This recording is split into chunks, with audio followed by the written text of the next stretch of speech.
Good morning, it's around about 9:30 UK time on Monday morning, and just wanted to come with a quick update on what we're currently seeing and what we think is going to happen over the next couple of weeks.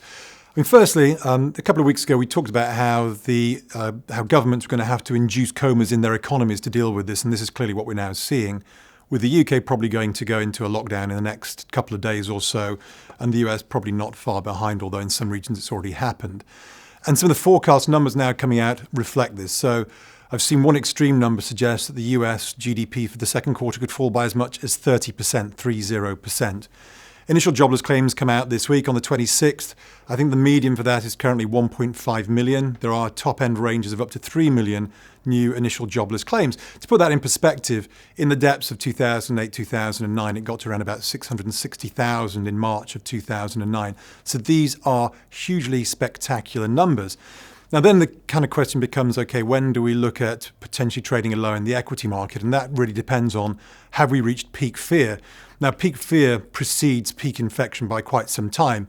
But peak fear is something that people are looking for in terms of that initial move. But what we'll talk about in the big conversation, which we're going to record later today, is really the long-lasting effects of this. This shouldn't be considered to be a V-shaped event. It's much more than that, and the reasons behind that we'll go into. In terms of asset prices, what are we looking at right now? We're still seeing these funding spreads under pressure, nowhere near where they were in 2008. Remember, that was a leveraged funding issue. Today, it's a funding issue of the real economy. But things like the TED spread, which we talked about before, the FRA OIS, these are still wide. The TED is at its widest. The FRA OIS is not as bad as it was. Neither are the funding costs of yen into dollar, but they're still showing, very much still showing strains there.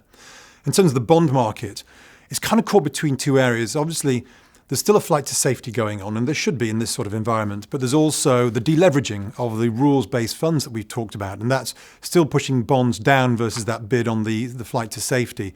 And then there's the fiscal fear. If governments are going to come out with huge spending packages, which they are, then clearly that's going to put a kind of an issuance pressure on bonds. So I think bonds are caught between that. They're gyrating sort of 10% in terms of yield, 10% up, 10% down. I'm not quite sure which way they go. I do worry that in the short term, the fiscal issues may start to play out because the pension side of it is actually something that becomes on the back seat in the short term. In terms of equities, clearly we're still looking for a bottom. I suppose if you can look at anything, it's good that equities are no longer moving 10% today, but they're still moving 5% today, and who knows where the US will go this afternoon.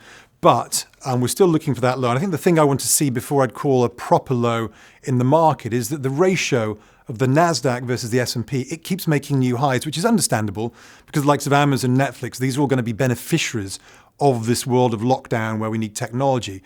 But at the same time, in a world of deleveraging where you need cash, you will eventually sell your winners. You will sell everything in order to cover your losses elsewhere. So at the moment, we're still seeing this ratio of NASDAQs versus the S&P blowing out to new highs. I'd like to see that turn around, and I think it will turn around when we see a major low. And then finally, when we look at the US dollar, we talked about this before. As we talked this morning, it's down slightly, but those funding issues are very much at play. Every central bank is going to be providing liquidity. The global provision of liquidity will be greater than the US. Therefore, there will be more non-dollars than dollars. We mentioned this on Friday. The stresses for the dollar will be to the upside because we're not talking about a shutdown or a slowdown. We're talking about a complete shutdown. This is a shutdown in cash flows. Cash flows outside of the US are still dominated by dollars. That's where the demand's going to be. So I still expect that dollar pressure will be to the upside. But I think this will play out over the longer period during which economies are shut down.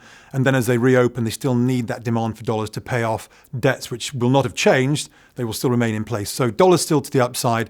But I think overall, people are looking for this low to trade. I don't know if it's here yet in terms of short term, but I think the lows in the equity market will actually appear longer term over the next few months. A trading low should be sometime, hopefully in the next week or so. Thanks.